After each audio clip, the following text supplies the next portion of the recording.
Assalamualaikum warahmatullahi wabarakatuh. Halo teman-teman, saya di sini akan mempresentasikan hasil diskusi kelompok kami. Izin memperkenalkan kelompok. Yang pertama ada Febrianti, Safitri, Nabila Tarita Putri, dan Rosmia Putri.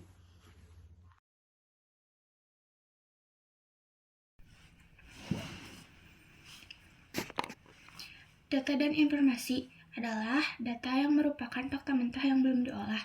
Informasi adalah informasi yang telah diproses sehingga memiliki makna, dan data digunakan untuk media pembelajaran seperti komunikasi, riset, analisis, serta pengambilan keputusan. 1. Jenis data ada 4 macam. Yang A, berdasarkan sifat, yaitu kualitatif atau kuantitatif.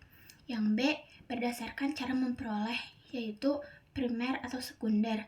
Yang C, berdasarkan sumber, yaitu eksternal dan internal. Yang D, berdasarkan tingkat pengukuran atau statistik, yaitu nominal, ordinal, internal, dan rasio. Fungsi data. Fungsi data yang utama ada beberapa macam. Yang pertama, dasar pengambilan keputusan. Contohnya, data nilai siswa digunakan oleh guru untuk melihat siapa saja yang mengikuti remedial. Yang kedua, dasar perencanaan. Contohnya, data jumlah murid dipakai sekolah untuk merencanakan jumlah ruang kelas tahun baru. Yang ketiga, alat evakuasi. Contohnya, data hasil ujian digunakan untuk mengevakuasi apakah metode pembelajaran sudah efektif. Yang keempat, pemecahan masalah. Contohnya, data kehadiran siswa dipakai untuk mengetahui penyebab sering bolosnya siswa. Yang terakhir, kelima, peningkatan kinerja dan efisiensi. Contohnya, data waktu kerja karyawan digunakan untuk meningkatkan produktivitas dan mengurangi pemborosan waktu. Selanjutnya ada dua jenis informasi. A. Jenis informasi berdasarkan sifatnya, opini dan fakta. B. Jenis informasi berdasarkan sifat keilmuannya, ilmiah dan non-ilmiah. C. Jenis informasi berdasarkan kegunaannya, edukatif, praktis, dan selanjutnya ada fungsi informasi, ada 5. Yang ke-1, menambah pengetahuan, mengurangi ketidakpastian, mengurangi resiko kegagalan, mengurangi keragaman versi dan tidak diperlukan, memberi standar atau acuan, dan pengambil keputusan. Yang selanjutnya ada sistem informasi manajemen. Sistem informasi manajemen dapat dikatakan sebagai seragam proses, alur, dan elemen-elemen yang terdiri atas manusia, mesin, perangkatan keras, komputer, perangkat lunak, prosedur, dokumen, basis data, serta elemen-elemen lain yang berhubung dan terkoordinasi dan secara terpadu sehingga dapat menyediakan informasi bagi semua tindakan dalam organisasi kapan saja diperlukan. 1. Sistem informasi manajemen adalah sistem yang digunakan untuk mengelola data agar membantu manajer atau pimpinan dalam mengambil keputusan. Jenis-jenisnya antara lain adalah 1. Sistem informasi keuangan adalah digunakan untuk mengelola data keuangan seperti pemasukan, pengeluaran, laporan laba, rugi, dan anggaran ke perusahaan. 2. Sistem informasi sumber daya manusia adalah mengelola data karyawan seperti absensi, gaji, rekrutmen, dan penilaian kinerja. 3. Sistem informasi manajemen produksi adalah mengatur proses produksi mulai dari perencanaan produksi, penggunaan bahan baku sampai hasil produksi. 4. Sistem informasi persediaan adalah mengelola stok barang di gudang agar tidak berlebihan atau kekurangan tersediaan. 5. Sistem informasi manajemen pemasaran adalah digunakan untuk mengelola data penjualan, promosi, dan strategi pemasaran.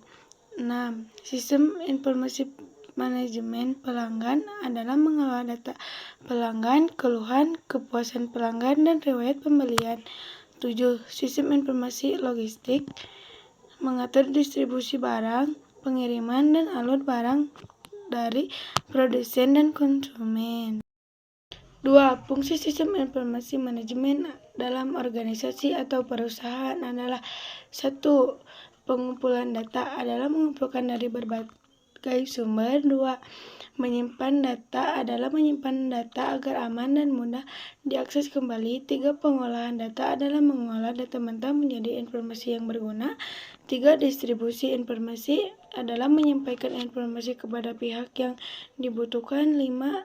Penggunaan pengambilan keputusan adalah membantu manajer dalam mengambil keputusan. 6. Mendukung pengambilan keputusan, memberikan data dan analisis sebagai dasar keputusan.